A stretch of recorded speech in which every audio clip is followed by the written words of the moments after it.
here talking about the Lions playing in the NFC Championship game with a shot to go to Vegas and the Super Bowl on the line. Coming to you live from Mobile, Alabama, as I'm here getting ready for the Senior Bowl. Can't wait to do some prospecting and talk about the future of the Lions. But before we can get to that, we have a big game. We also are coming live from some fucking place in Germany. I don't fucking know where he is, but he's in Germany, and we're here to talk about the fucking Lions. And I'm going to swear a lot today because I'm freaking excited. I cannot wait. I don't give pissed about nothing but the pride, all right? You know what I mean? So we're here. We're here. Julius, tell me how you're feeling. We're starting out early. Now, I don't need, just how do you personally feel? How do I feel? I feel excited, my man. I feel kind of how I felt like pre-game Chiefs week 1, kind of got like that itch. Like it kind of don't, I'm just very excited for the game. It was very calm throughout the week until the weekend hit. Till Friday, Saturday, that's when it's like, oh snap, they play in a couple of days. But we're here now. I feel good. I feel excited. I'm ready to watch the game. Yep. So what time's the game going to start for you over in Germany? Not bad. It's a midnight start for me. It can be over, 2, 3 in the morning, and I go to work, win or lose. I'm going to work, win or lose. So way better than like 8:30 p.m. starts for us. But it's like I watched the national title at like 5 in the morning. It was Right. All right. Hell yeah, dude. Yeah, I'm down. It's funny. We got here in Mobile, and I'm in the elevator coming up, and a lady's like, everyone around here is rooting for your team tonight. And I'm like, I appreciate that. Let's go. It's crazy you say that. I was at my son's basketball game. He plays out here in like the German countryside, and we went to like some random town an hour away. And, I'm wearing a Lions hat. My wife has the Lions hoodie on. She's supporting. And like some random Germans are like, good luck tonight. That's crazy, dude. Like, good luck tonight. Like they're starting to be aware. Like people around the world are aware of kind of what's going on in the NFL. The Lions are on the radar worldwide. Yeah, dude. We ain't like people want to be like, it's America's team. It ain't America's team. It's the world's team, dude. We're the team, bro. Dude. Everyone wants to see us win. All right, we'll talk a little bit about that Niners-Lions game, I guess. I mean, it seems kind of important. We'll talk a little bit. But before we do, let's talk a little bit about the players that will and will not be playing. For instance, we'll start with the guy that's not playing that I didn't think really was going to play. I don't know who our backup tight end will be, but Zach Ertz has been ruled, he's not going to be playing in this game. Does that mean Logan Skipper is going to be our backup tight end? Like, what are we? Or did we bring Anthony Frisker up from the practice squad? Like, what are we doing for a back? Are we just is Laporta playing 100% of the plays? You know what I mean? I think Laporta. They're gonna lean on Laporta. You know what I'm saying? They got this Frisker guy, and I honestly wouldn't be surprised to see a lot of those big 12 formations with the 6 offensive linemen. Even get Penei Sewell out on the flat. You know what I'm saying? See what he do with it. Ooh, we know he can catch a ball. We've seen that, dude. We've seen TD catch a ball. We've seen Skip. And that's good because Ben Johnson has sprinkled that in throughout the season. And on times where I, even on the show, was like, I don't love this idea. Like, I'm not the biggest fan of this 6-0 line. It wasn't working. But the NFL is a chess game. You know what I mean? You have to implement that a little bit early in the season so that you at least give your opponent something else on tape to review, but also so your team, come this situation where you may only have one tight end, have different options. So I love that Ben Johnson has done that. Before we get to Ben Johnson, because some news broke out about him, I want to talk about a few of the guys that aren't in. How do you feel about Deebo Samuel playing and James Houston playing? I know it's 2 questions. Let's break it down one by one. How do you feel? I feel like Deebo Samuel, his whole injury is like a questionable. I feel like he's a guy that can get hit one time and get knocked out the game because he's just so banged up. That's why he was ruled out, and then all of a sudden he's not on the injury report no more. Now they want to use him as a decoy, because all the doubters come out. Oh, they're this bad when they don't have Deebo Samuel. You know what I'm saying? So they trying to quell that or whatever. I think I'm not too worried about Deebo. Like I said, I can see him getting hurt early in this game if he gets hit. I don't even know if he's going to play that much. James Houston, the other guy, huge X factor, bro. Huge X factor because we all worry about the defense. We all worry about what kind of pressure we could put on Purdy opposite Hutchinson. And we all know Houston is a huge wild card in the most random spots. I know he hasn't played in a while, but if he still remembers anyway what he was doing in those 9 magical games he had last season, we catch lightning in a bottle. James Houston 3-sack day. Oh my God. And it could happen on 6 snaps. You know what I mean? 4, bro. Yeah, dude. We saw that last year with Houston. I brought it up last week when I thought there was a chance he was going to play. First game he played with the Lions last season, week 12, I think it was. 7 snaps, or was it 5 snaps, 2 sacks? Like, it's just nuts, dude. It's nuts. And it's vital. I expect that same kind of play. I don't expect James Houston to be out there 50% of the time on defense. I just don't see that. We have a lot of depth, but nothing better with adding another piece. I don't want to see him out in coverage. We learned our lesson from week 1 with that. Like, don't let Houston go cover anyone. First off, he's not great at it. And second off, it just more risk to injury. Just have him rush that quarterback. Third downs, we bring him in on any third down, pass rushing attack, and him and Aiden from the sides with the Liam to kind of shore up the middle. I'm loving that. The Debo play, I was never too scared of Debo.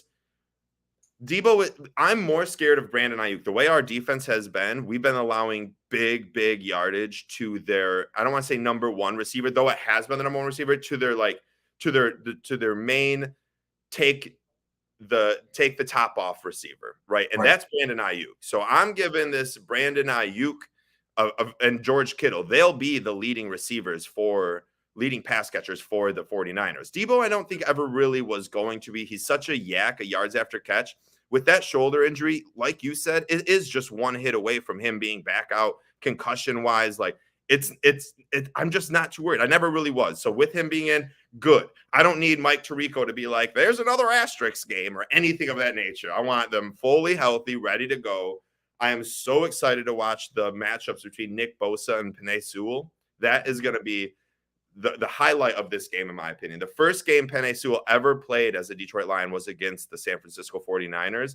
And I don't think Nick Bosa did amazing. I do think he was there. He was noticeable playing against a rookie left tackle, moved to right tackle at that moment. Now Sewell's in his 3rd year. He's gone toe-to-toe with Aaron Donald. He's gone toe-to-toe with Max Crosby. He's gone toe-to-toe with every and any of the best rushers in the NFL. And Nick Bosa ain't no different. He goes toe-to-toe with one of the top 5 edge rushers in the NFL every single day in practice. We see it, and we've said it, iron sharpens iron. Like, this is going to be one of the best matches. So if you can take your eye off of the ball and not just watch Jared Goff and Jahmyr Gibbs and Amon-Ra St. Brown, try to isolate this Nick Bosa, Penei Sewell matchup during the game. It'll be great to go back after the game to watch it, but during the game, I'm trying to tell everyone, just get your eyes on that matchup. It'll be very, very fun. Also, a guy we passed on when it came to the trade deadline is Chase Young, who'll be going toe-to-toe with Taylor Decker. So that's going to be pretty exciting to watch as well. Jared Goff. Dude, how great has it been seeing those chants just echo through Little Caesars Arena, whether it was a Red Wings game, a Pistons game, out in Grand Rapids, high school games, like everywhere. Jared Goff chants are just echoing through the nation, and it's exciting. He never had that in Los Angeles because Los Angeles doesn't have enough fans to get a chant going. So Los Angeles don't got enough grit to get a chant going. That's true. That's true. How do you feel about these Goff chants? What do you think that? I love them. I love the Goff chants. And if he can deliver us to the promised land, that is a Super Bowl victory, Jared Goff, this chant will live for infamy throughout the state of Michigan, throughout the world. Jared Goff's name, no matter what happens for the rest of our lives, if he does it this year, a Super Bowl, Jared Goff will have his name chatted for the rest of time. Literally, not even like, obviously we all want to win the Super Bowl. If he just gets the Lions to the Super Bowl, he will be remembered as the best Detroit quarterback ever. Maybe since you can say Bobby Lane if you really want to go back, like our grandparents would say. I'll give him number 1 if he wants. That's what I'm saying. Yeah, exactly. So That's gonna lead me. And I like this. What we saw down here, what we see down here in the comments. Matt B says my Meyer was chanting Jared Goff the other day, dude. Can you imagine just going in there buying some frozen chicken, dinosaur chicken nuggets and beer, and just hearing a Jared Goff chant echoing throughout Meyer? I love that, dude. Detroit's ready. But let's transition that to Jared Goff. There's talks, reports came out. Ian Rappaport said that extension conversations will be had, and rightfully so. Like we're literally conversing with him being maybe already the best quarterback in Lions history, because no other quarterback has ever been able to win 2 playoff games with us, let alone 1. You know what I mean? Like 1 from Eric Kramer, 2 from Jared Goff. That's, I don't care about longevity, and I'm sorry, Matthew Stafford, you really did pad the stats and you got your statistics to be the best quarterback for Detroit. But at the end of the day, and I know QB wins isn't a stat, at the end of the day, you got to win games in the NFL. And Goff, Dan Campbell, Brad Holmes, and this whole team has really executed on getting a team to win. And it's based off of Jared Goff. Like he has to play clutch. So how do you feel? I know we're a little early and we're going to talk about the Niners and Lions, but I'm curious on what you feel about a Goff extension right now, before this game, before hopefully the Super Bowl. How do you feel about an extension? I feel good about it. I mean, he did what I asked him to do for extension talks to begin, which was deliver a playoff win. He's delivered 2. He might deliver 3. If he delivers a Super Bowl, I give him a lifetime contract. He can retire as a Lion. Just like I said, we're going to be chatting his name down Woodward for the rest of time. But honestly, at this point, I think it has to happen, right? That any kind of like at least like a 3-year, give him $45 million a year. Hooker can continue to develop behind him. If Hooker is better than Goff, I guarantee he'll take Goff's spot in the next few years. I guarantee with this regime, with Dan Campbell and the way they run things, the best players play. And so I'm not even worried about the whole Hooker controversy or whatever should happen. It's a quarterback thirsty league. You know, it's so many teams that wish and would trade its first round picks for Jared Goff right now, I guarantee. There's at least half the league that will give us a first round pick right now for Jared Goff. So I think it has to happen. Like I said, I'm totally fine with extension talks for Jared Goff. I don't want to be Mike Valeni, and I don't want to be this Debbie Downer, especially before this game. Maybe it's wrong for me to say this. Maybe it's spicy. I'm still not absolutely in love with Goff. What will get me there, and I understand we're going to have to extend him this offseason. Like, it is what it is. But that's not going to deter me from saying what I truly think, which is I'm very curious what he does without Ben Johnson. Now, hopefully, Ben Johnson, when he leaves, which it's going to happen, it sounds like he's going to Washington, which we're going to talk about here in a second. But when he leaves, and we have our passing game coordinator, I can't remember his name, but he should be coming down to be our OC. I think that's going to tell a lot. And hopefully Goff just goes out there and continues to kill it, right? We may have a sluggish start next year due to a new scheme coming in, but ultimately that's going to be the telling sign for me. However, that is all mute if Goff goes and wins this game today. If Goff gets us to the Super Bowl, I don't care what, like the Rams did that, right? The Rams got to the Super Bowl with Goff, but then got rid of him. I almost had big enough cojones and balls to do it. As a Lions fan, I couldn't see that. We would have to keep Goff forever. So I'm going to kind of table the Goff extension talk. We're going to have to see what happens this week. Let's talk about Ben Johnson. It was reported that he's got a shot at seems like he's going to be the Washington Commanders head coach moving forward. I had predicted that along with probably many other fans, but just a week ago, not even a few days ago, I tweeted out, I fully assume Ben Johnson's going to be the head coach at Washington. I had seen many kind of not inside sources, but sources tell me that. So I'm curious on where do you think Ben Johnson's mind is right now? Excited for that at all, or not giving a piss about nothing but the pride, you know? Where is Ben Johnson's mind at, or where's No, Ben Johnson's mind? I think Ben Johnson knows that, you know, this is the time. I think he thinks this is the right time. His stock will never be higher. You know, he's taken the Lions offense along with Jared Goff to magnificent heights. Like I just said, this is a quarterback hungry league, a quarterback thirsty league. It's offensive thirsty league, period. You know, points are hard to come by. I think the Commanders are going to maybe give him the most money. to help him make a living for him and his family for generations, and the best draft position to go and get a guy to start his offense with. Mm-hmm. And if it's true, which I expect it to be, I'm happy for the guy. He's earned it. He came from the bottom. Now he's here, and I couldn't be happier. He's humble, soft-spoken, but I think he'll make a great leader. He'll take a lot from Dan Campbell, and start. He officially start the Dan Campbell coaching tree, which is special coming from Detroit. It is special. I want to find some minority in him, dude. I want a couple third-round picks for losing this dude. Like, right? We should at least get one third-round pick, like, for losing Ben Johnson. There's got to be a compensatory pick that comes along with it, I hope. Aaron Glenn doesn't look like he's going to be becoming a head coach anytime soon. But Ben Johnson, I think it's awesome that he is, like you said, setting up his family for the future, which is outstanding. Washington will be a team to be reckoned with. And you hit the nail on the head. He's going to learn. He's learned a lot from Dan Campbell, and he's going to take a lot of that. I don't know if he's got the same fiery passion that old MCDC gives you, but he can do his best. And he is going to be in a position now with a new owner in Washington, the second pick overall. Maybe even they trade up with Chicago to get that first pick overall to take Caleb Williams, which I still think Chicago takes Caleb Williams and gets rid of Fields. But maybe, I don't know. And if you give Ben Johnson, Jaden Daniels or Derek May or even Caleb Williams, obviously, success will come in Washington. They have a very good team. So I'm happy for Ben Johnson. But right now, I don't care about that. I don't care about Washington. I don't care about Ben Johnson leaving. He is our offensive coordinator. We have 2 more wins to go. So I want to talk about this first win that we need to get.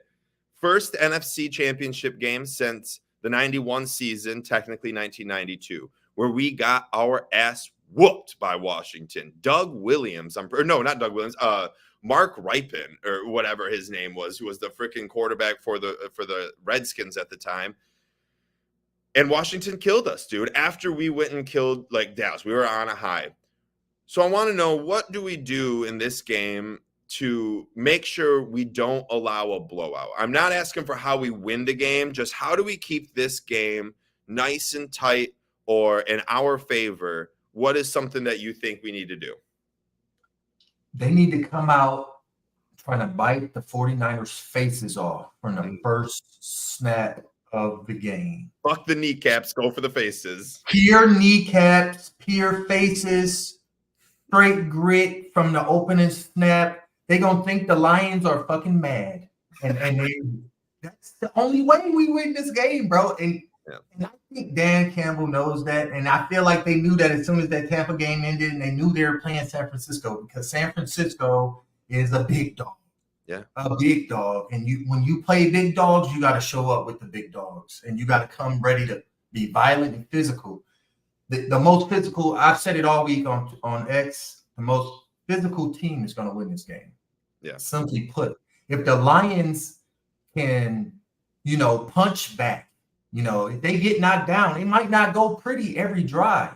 This is the San Francisco 49ers we're talking about. Mm-hmm. And so, but I feel like they stick to their identity. It's all about their identity. You know what I'm saying? Don't scare away from the scheme. Like Ben Johnson, you asked about, like, how would the job maybe affect him going forward, maybe in this game? Like, has he moved on his head? No, I think he's fully loaded, just like the rest of the roster, just like the rest of the coaching staff, and continuing to just be the best schematically they can every game. And I think this is a real challenge, because San Francisco, they're the same. They're like looking in the mirror. They're just older. They're much older than Lions. That's about it. They've been here before.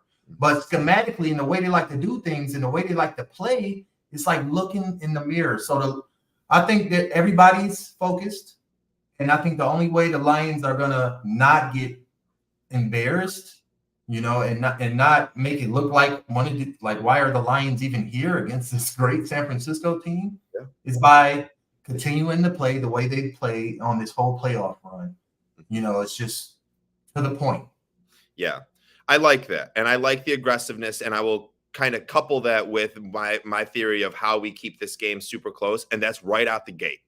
And it's not so much by punching them in the face and getting their kneecaps. In my opinion, it's doing that offensively, scoring first. The Lions are 12-1 when they score first, 2-4 when they don't score first this year.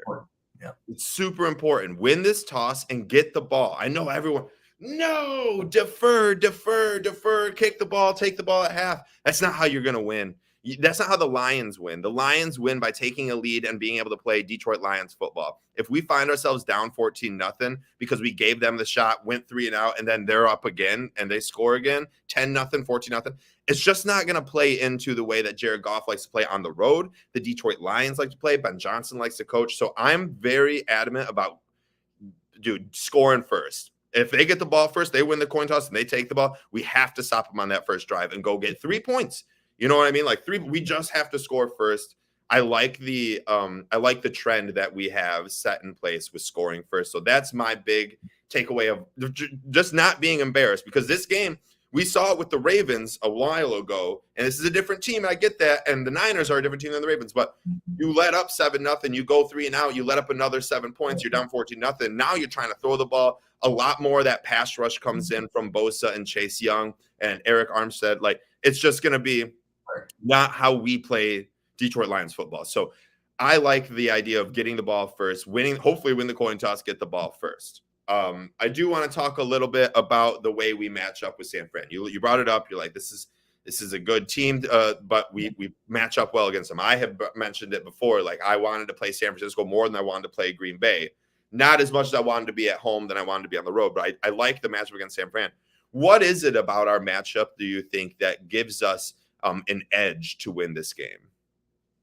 Well, I think definitely offensively for the Niners, I am a big proponent. I've said on this show many times, Brock Purdy, until further notice in my book, is a fraud. He's Mr. Irrelevant, and we can make him look like that. I've seen other teams make him look like that. He plays well in that 49ers system, but that's not to say anybody would. Mm-hmm. I have a good game. I think you would. Kyle Shanahan calling plays. I'm throwing to George Kittle. Christian McCaffrey behind you. Yeah. Come on, man. Brock Purdy got to prove it, bro. He got to prove it. He ain't proved it yet. So that's one thing. I think that Glenn, he's still trying to earn a head coaching job in this league. I want to see. I think the pass rush, the 49ers offensive line isn't as good as the Lions offensive line, but they still work good because of the way the plays are called. I think that the Aaron Glenn can scheme around that with the safeties, with the linebackers, shut down Christian McCaffrey first. You don't think Christian McCaffrey is going to burn us? Are you worried about that? I'm not. That's what I was going to get into. Because this whole conversation ends if he has 200 yards and 3 touchdowns against us, because I just don't see that happening. Do you see that happening? No. Yeah. But so you take away that Brandon Ayuk, he's just like every other. He's like Mike Evans. He's like Puka Nacua from the Rams. He can go off for 150 yards and we can still win by 7-10 points. Mm-hmm. George Kittle, he's kind of similar to CMC. He's going to attack our linebackers, which are, and he can't go off for 200 yards and 3 touchdowns or we are going to lose. I don't think George Kittle is going to do that. I just don't see that. So I just like the way our defense, which is the weakness of our team, which is what we worry about, match up against their offense. Mm-hmm. Agreed. 1,000% agreed. I like that our biggest strength is our offensive line and their biggest strength is their defensive line, because if you can hold them, if you can attack their secondary is not good. Now, no, they're not letting up 180 yards to every receiver that comes around town, but their secondary is where they want to focus their attention and come this draft, their offensive line and their secondary. So attack both those. Our defensive line needs to be great. And I think we match up really well against them, like you said, defensively to their offense, because if we can Christian McCaffrey is yet to rush against the top 5 rushing defense this year. It's going to be a wake-up call, in my opinion. Debo injured. They're going to have to rely on Kittle, Ayuk, And I don't fucking know who their third receiver is anymore. Juwan Jennings? Jennings. Yeah. So I'm not too worried about that. We're a very bend, don't break defense. Let them get their yards. And when it comes to the red zone, do exactly what we've been doing, which is shutting teams down. I like the way we match up against them because the way we match up against Christian McCaffrey, who, in my opinion, I know McCaffrey and Purdy are in the MVP talks. It's all McCaffrey, dude. There's no reason Purdy should win that MVP because without Christian McCaffrey, Purdy is not Purdy. But if Sam Darnold started this whole season, McCaffrey will still be McCaffrey and still have 17-game touchdown streak. Like the difference between Brock Purdy and Sam Darnold is nothing as opposed to Christian McCaffrey and Elijah Mitchell. So if we can shut down McCaffrey, then we can shut down this team, especially in the red zone. Now, San Francisco has allowed the fourth most pass completions to the opposing running back position, i.e., Jahmyr Gibbs, David Montgomery, even Craig Reynolds. How much of an X factor will Jahmyr Gibbs and David Montgomery be against a very tough defensive line? But we've seen spots where Aaron Jones ran over them.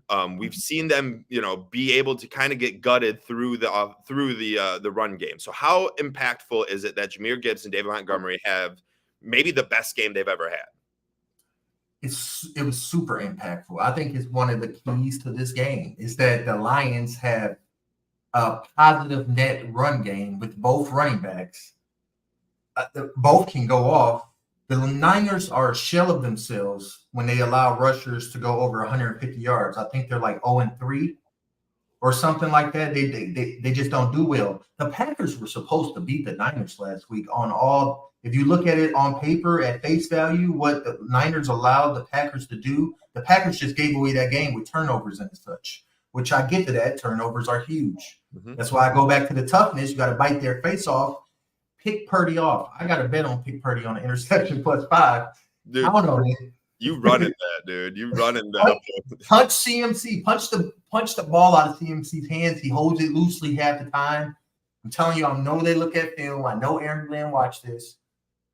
It's very important to have a net positive run game. And I looking in the comments, I just want you to answer this question real quick, Nick. Yep.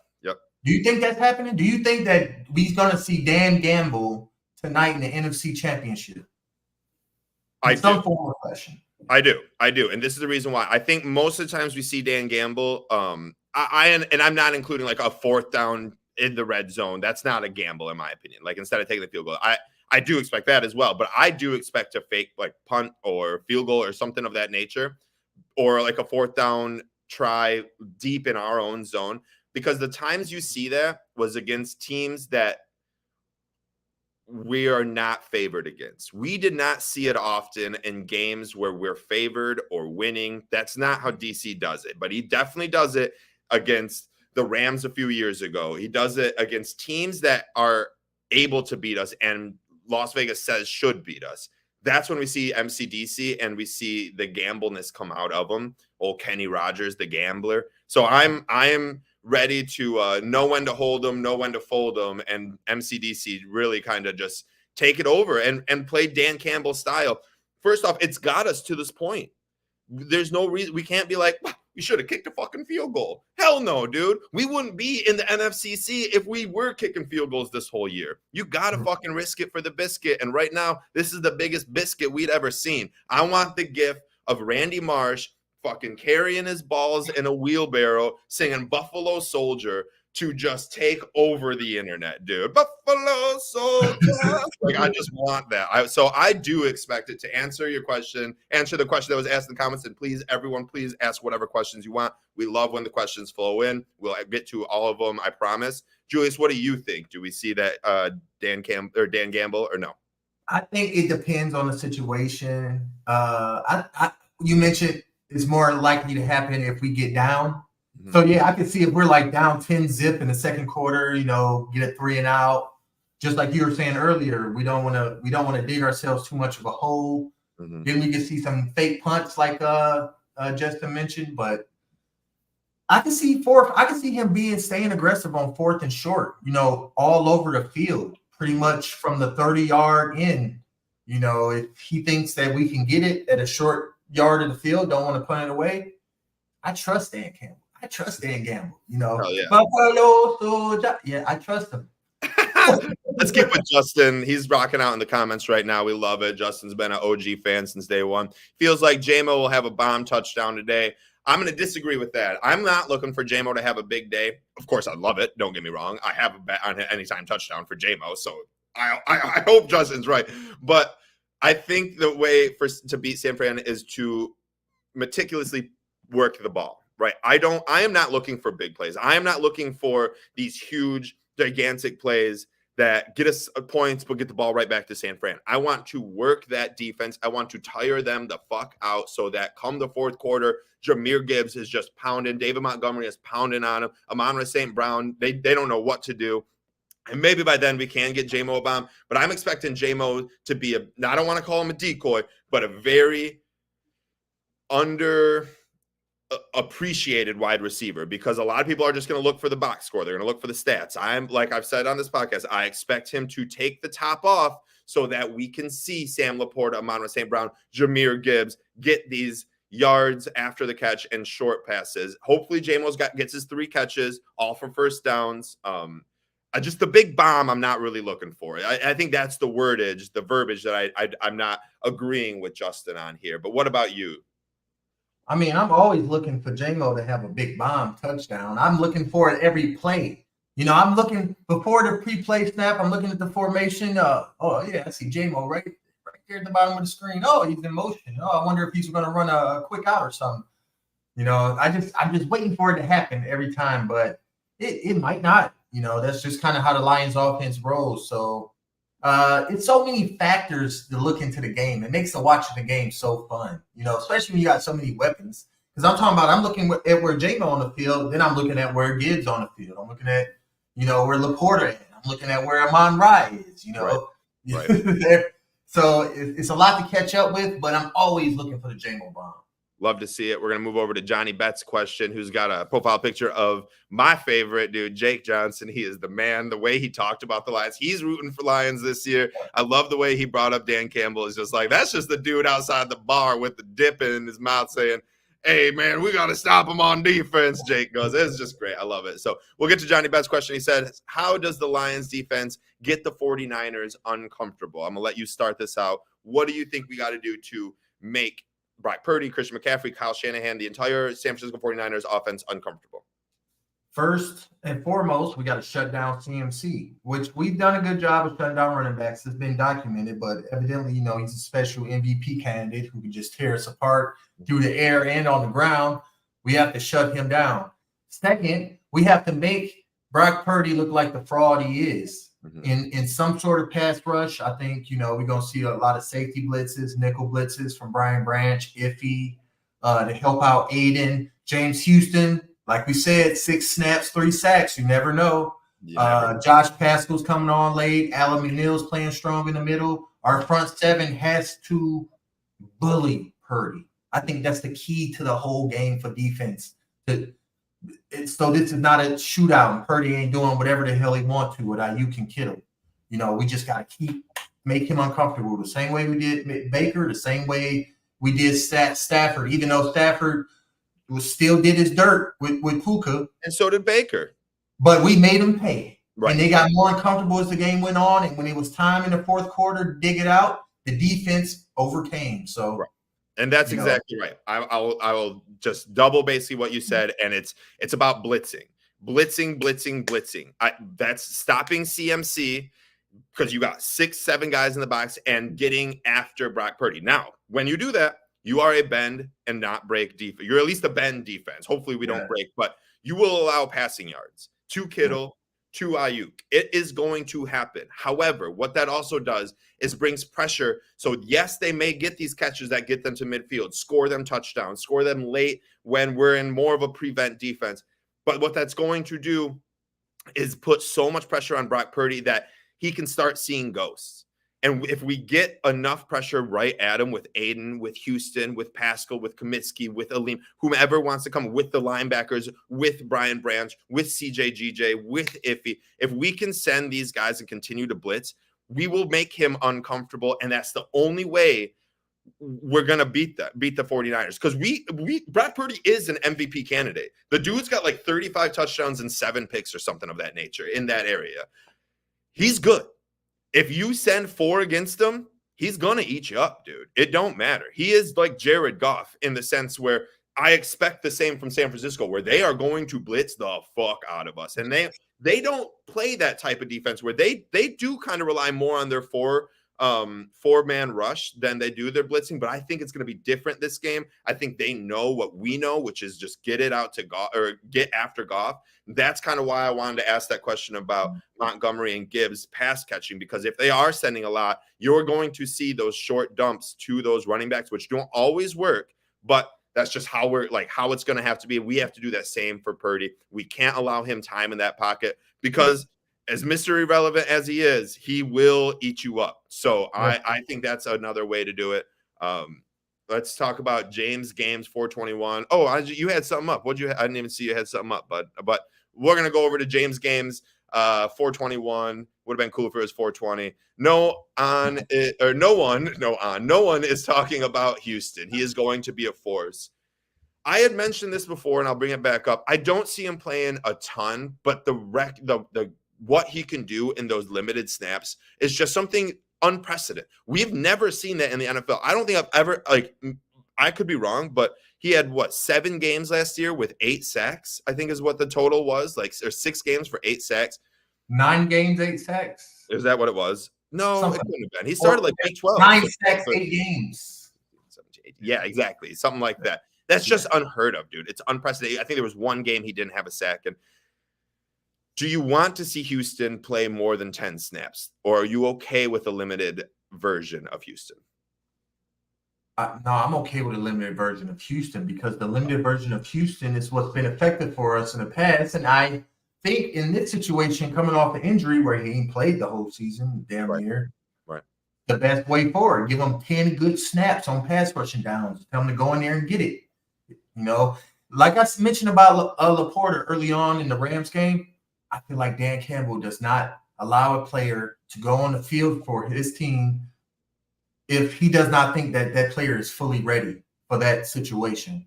So if they put James Houston on there on 3rd and 15 against the Niners, I'm going to be looking for James Houston to eat. Yeah, I agree. 100%. 100%. We are going to cut this one short. Okay. We had a lot to talk about. We are too excited. I'm too excited. We got to let Julius sleep a little bit so that he can be up for this game.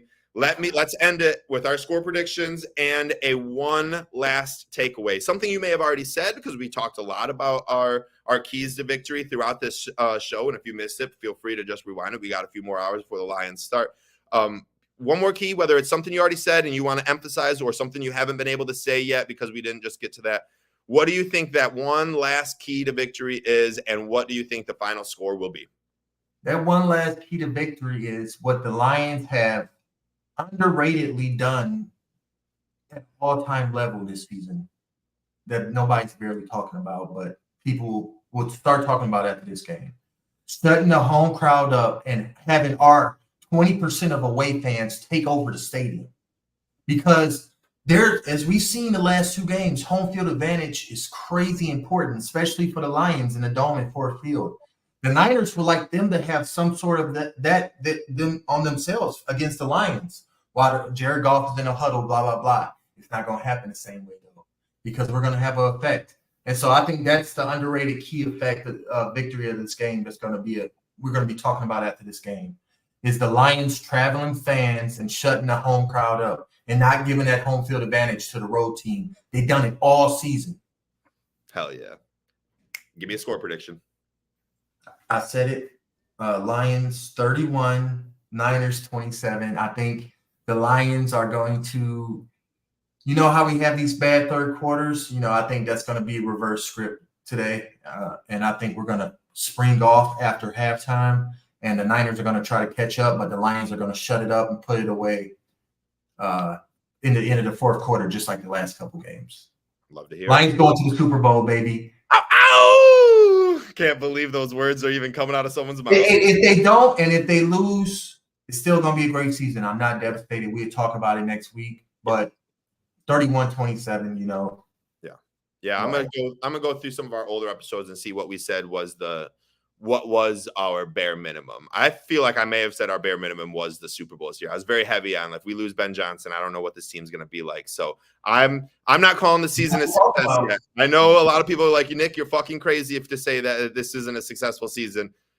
My successful season this year with the roster, with the schedule we had, the roster we have, the Super Bowl. So we're 1 win away, at least get into a successful season. Hey, that's what I'm looking at too. What's your score, man? All right. My last key to victory is our offensive line. We're going to be without Jonah Jackson, but we will have Frank in there. We will have Decker in there. We will have Glasgow in there. We will have Penei Sewell in there. That offensive line needs to bully the defensive line of the San Francisco 49ers, allow us to rush for around 5 yards per carry.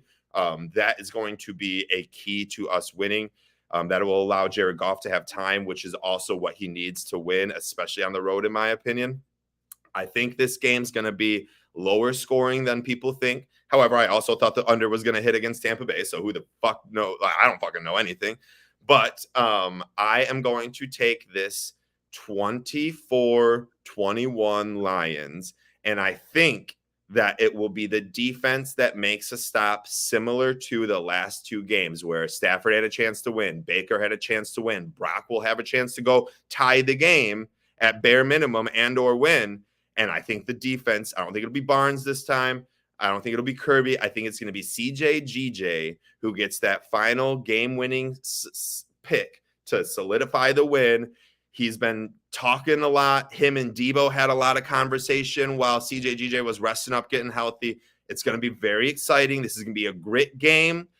I don't. Where are you watching this game at? I'm watching it in my living room here in Kaiserslautern, Germany. My wife will join me. She will not leave me alone in this time of dire straits. Right. So I won't be alone. And there's Lions fans all over Germany, all over Europe, all over the world that will be supporting and watching.